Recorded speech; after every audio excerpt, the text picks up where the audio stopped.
Hello बच्चों, आज हम पढ़ेंगे नेक्स्ट टॉपिक जो था रेडियस ऑफ केटाइन एनाइन और न्यूट्रल एटम में कंपैरिजन करना। यहाँ से इम्पोर्टेंट क्वेश्चन पूछ लिया जाता है पेपर में कि compare the radius of cation A9 and neutral atom. आपको कंपेयर करना है केटाइन एनाइन और न्यूट्रल एटम में कौन सा बड़ा है, केटाइन बड़ा है, एनाइन बड़ा है या न्यूट्रल एटम बड़ा है।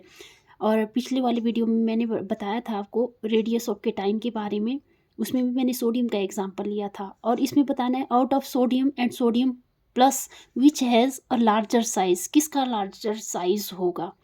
ठीक है, जैसे कि आपको पता है न्यूट्रल एटम, ये क्या है, मान लो एक न्यूट्रल एटम है,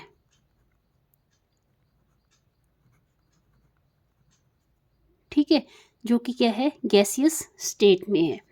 अब यहाँ से जब एक इलेक्ट्रॉन लूज करेंगे, मान लो आपके पास सोडियम है, ठीक है, तो सोडियम से जब एक इलेक्ट्रॉन लूज करते हैं तो इसका साइज कैसा बन जाता है, छोटा बन जाता है।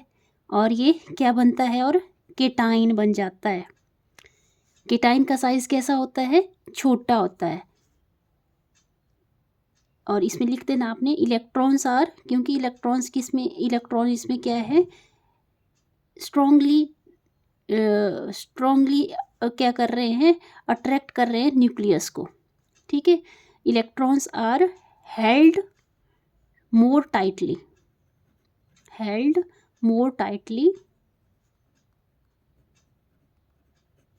Bye the nucleus. ठीक है, मतलब न्यूक्लियस और जो आउटर मोस्ट शेल में जो इलेक्ट्रॉन है उसमें ज़्यादा अट्रैक्शन होती है, उसकी वजह से जो केटाइन है, केटाइन का साइज़ क्या होता है, छोटा होता है। और दूसरे केस में हमने जैसे सोडियम का केस देखा था ना, सोडियम में एटॉमिक नंबर 17 होता है, और जैसे ही उसमें एक और इलेक्ट्रॉन ऐड कर देते हैं तो उसका साइज़ क्या हो जाता था, बढ़ जाता था पेरेंट एटम से। ठीक है, तो सेम ऐसे ही केस यहाँ पे भी है। ये क्या हो जाएगा, अगर यहाँ से हम एक इलेक्ट्रॉन क्या करते हैं, इसमें ऐड करते हैं तो क्या बनता है, एनाइन बनता है। और एनाइन क्या होता है, क्योंकि एनाइन में जो प्रोटॉन है और जो इलेक्ट्रॉन है उसके बीच में शील्डिंग इफेक्ट, मतलब बहुत ज़्यादा शेल आ जाते हैं, उसकी वजह से जो न्यूक्लियस में जो प्रोटॉन है और जो आउटर मोस्ट शेल में जो इलेक्ट्रॉन है उसके बीच में अट्रैक्शन बहुत कम हो जाती है, जिसकी वजह से क्या हो जाता है, एनाइन का साइज बढ़ जाता है। A9 electrons feel less attraction, ठीक है, less attraction towards the nucleus. ठीक है, अगर आपने पेपर में लिखना है तो कैसे लिखोगे, लिख लेना है आपने, if the electron is added, मतलब इलेक्ट्रॉन इसमें ऐड कर रहे हैं तो साइज क्या हो रहा है, बढ़ रहा है। If the electron is added to neutral gaseous atom,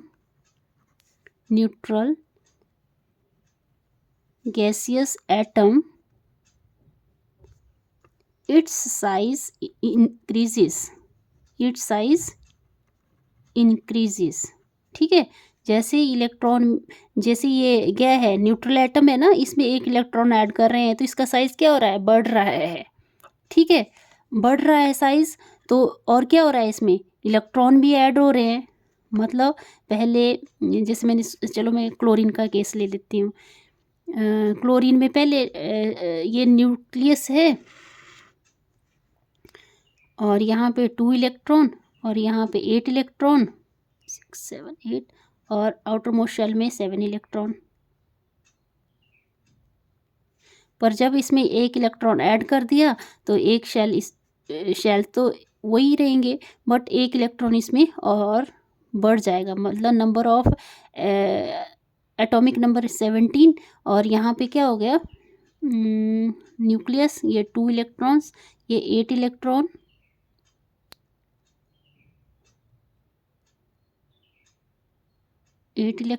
और यहाँ पे भी कितने आ जाएंगे,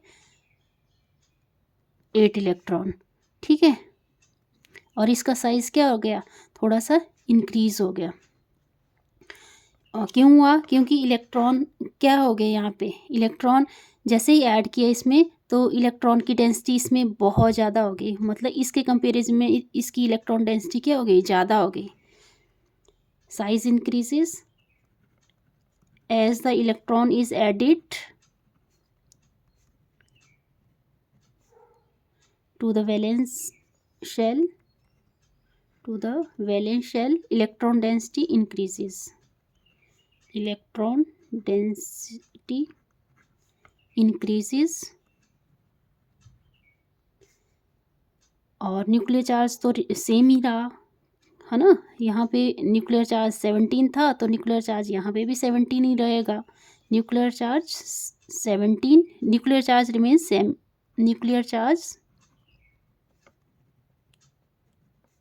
remain same, remain the same, ठीक है। एज ए रिजल्ट जो इलेक्ट्रॉन है वो क्या होंगे, न्यूक्लियस के अराउंड एक्सपेंड हो जाएंगे। As the result electron around the nucleus expand, electron around the nucleus, around the nucleus, around the nucleus expand and size increases,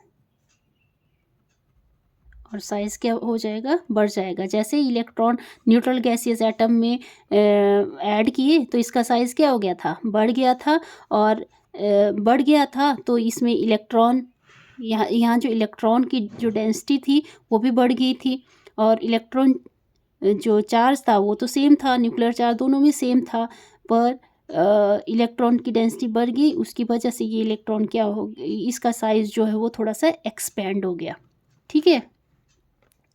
और दूसरा इसमें था कि अगर न्यूट्रल एटम से एक इलेक्ट्रॉन हटा दिया जाए, if electron is removed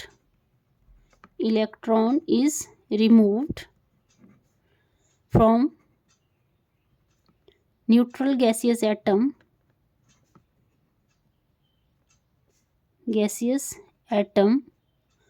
the electron density decreases और effective nuclear charge increases,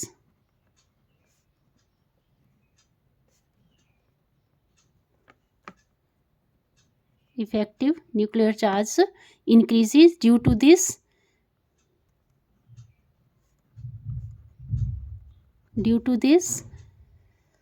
nucleus attracts remaining electron with greater force, मतलब न्यूक्लियस और जो आउटर मोस्ट इलेक्ट्रॉन है उसमें क्या हो जाएगी, अट्रैक्शन हो जाएगी। Nucleus attracts the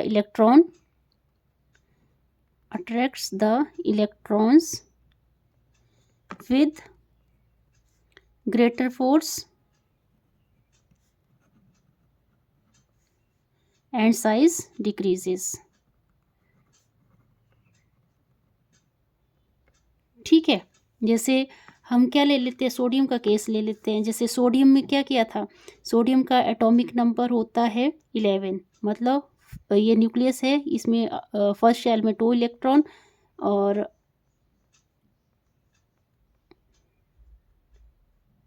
second shell में 8 इलेक्ट्रॉन, 2 8 1, और आउटर मोस्ट शेल में 1 इलेक्ट्रॉन।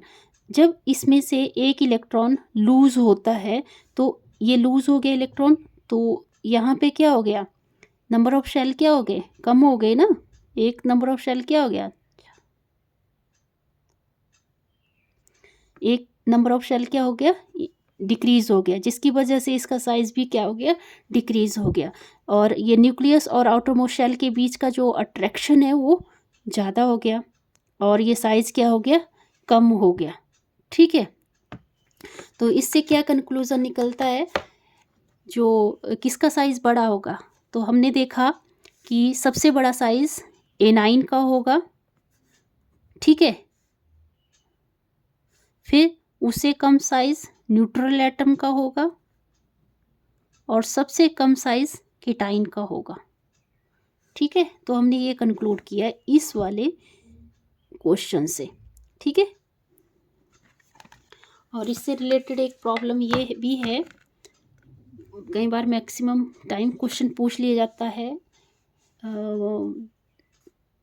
और टेस्ट वगैरह भी जो होते हैं वहाँ पे ये क्वेश्चन पूछ लिया जाता है कि क्या है, which of the following is correct order of size of given species. तो गिवन स्पीसीज में करेक्ट साइज बताना है, तो करेक्ट साइज क्या होगा, ऑब्जर्व करो। अभी बताया मैंने सबसे बड़ा साइज किसका होता है, A9 का सबसे बड़ा साइज होता है। फिर उसके बाद न्यूट्रल एटम का, मतलब पेरेंटल एटम जो होता है उसका, और सबसे कम जो साइज़ है वो केटाइन का होता है। तो A9 क्या होता है, जिसके ऊपर नेगेटिव चार्ज होता है। वो जैसे इस वाले केस में देखो ये तो नहीं होगा क्योंकि ये यहाँ पे देखो A9 सबसे ज़्यादा, A9 क्या है यहाँ पे, A9 ये है, फिर ये न्यूट्रल एटम आ गया और ये केटाइन आ गया, तो ये ऑप्शन इसमें सही होगा। ठीक है, तो ऐसे ऐसे क्वेश्चन पेपर में पूछ लिए जाते हैं। ठीक है, अगर वीडियो ठीक लगा तो शेयर करें, सब्सक्राइब करें। Thank you.